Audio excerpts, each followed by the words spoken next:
Cabinet secretary Sheikh হাসিনার আমলে যিনি ছিলেন, তাকে অপসারণ করতে আমাদের এই অন্তর্বর্তীকালীন সরকার 2 মাস 5 দিন সময় লেগেছে। 14ই অক্টোবর তার রিটায়ারমেন্টের ডেট শেষ হবে, সেদিন পর্যন্ত ছিল বহাল, অপসারণ হয়নি, নর্মাল রিটায়ারমেন্ট। সেই ভদ্রলোক কন্ট্রাক্টে ছিলেন, এমনও না যে রেগুলার সার্ভিস ছিল, কন্ট্রাক্টে ছিল। 2 মাস 5 দিন যদি একটা কন্ট্রাকচুয়াল সার্ভিসে থাকা টপ ব্যুরোক্রেটকে সরাতে সময় লাগে, এই সরকার কি রকম সংস্কার করবে সেটা আমরা বুঝতে পারি না। এর বেশি সমালোচনা আর কি করব। আজকে সচিবালয়ে আগুন কারা লাগাচ্ছে? ফেসিবাদের দূষণরা লাগাচ্ছে, মুখ চুপ বন্ধ করে আপনি বলে দিলেন, বাট সেই দূষণদেরকে তো আপনি সরাতে পারছেন না। আপনারা করবেন সংস্কার, আর সংস্কার তো একটা কন্টিনিউয়াস প্রসেস। আপনার নিজের গদি ঠিক রাখার জন্য শেখ হাসিনার আমলে নিয়োগপ্রাপ্ত টপ ব্যুরোক্রেটদের সরাতে আপনাদের 2 মাস 5 দিন সময় লাগে, আর আপনি নিরাপত্তা করবেন রাষ্ট্রের, জনগণের? আমার মনে হয় এই মধুর সমালোচনাটা করলাম। আমরা সহযোগিতা করছি কিসের মাধ্যমে? সমালোচনার মাধ্যমে। উনি বলেছেন যে বেশি বেশি সমালোচনা করবেন, আমাদের ভুল ধরে দিবেন, আমরা যাতে শুদ্ধ থাকি। এখন দেখতেছি আমরা বেশি বেশি সমালোচনা করি, আমাদেরকে বেশি বেশি প্রতিপক্ষ মনে করছে। আমরা গণতন্ত্রের পক্ষে, আমরা আপনাদের প্রতিপক্ষে নই। আমরা বাংলাদেশের মানুষের ভোটাধিকার যাতে প্রয়োগ করতে পারে স্বাধীনভাবে তার পক্ষে।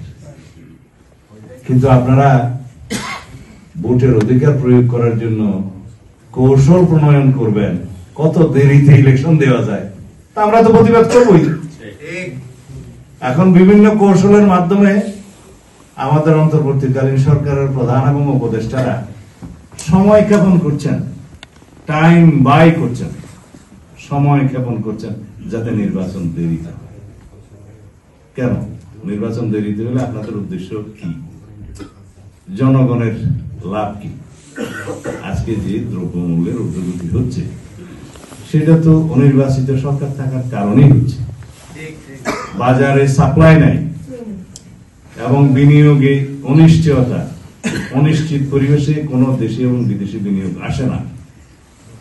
এই অবস্থায় যেভাবে আপনারা রাষ্ট্র পরিচালনা করছেন, জনগণ তো মনে করেছিল এই সময়ে এসে তারা একটু দ্রব্যমূল্যের লাগাম মনে করবে, সরকার টেনে ধরবে এবং তারা একটু হাত ছেড়ে বাঁচবে। আমাদের মাননীয় চেয়ারম্যান সাহেব বলেছেন যে মানুষ তো এখন চিন্তা করছে আগে সংস্কার নাকি সংসার। সাধারণ মানুষ তো সংসারের চিন্তাটাই আগে করবে।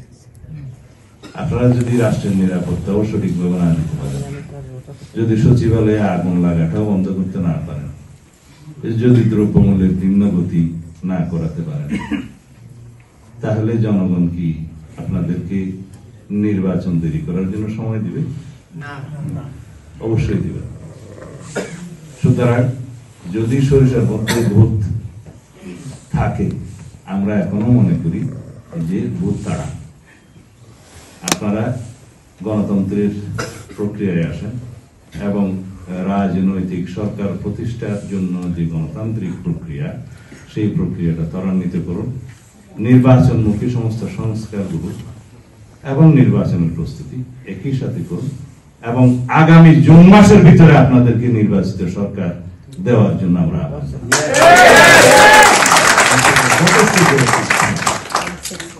যথেষ্ট যৌক্তিক সময়।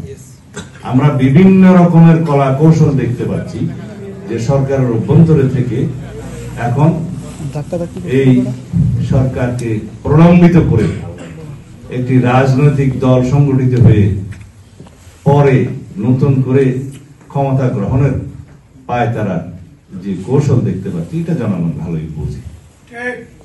সুতরাং আমি মনে করি গণতন্ত্রের প্রতিপক্ষের শক্তি না হয়ে গণতন্ত্রের পক্ষের শক্তি হন।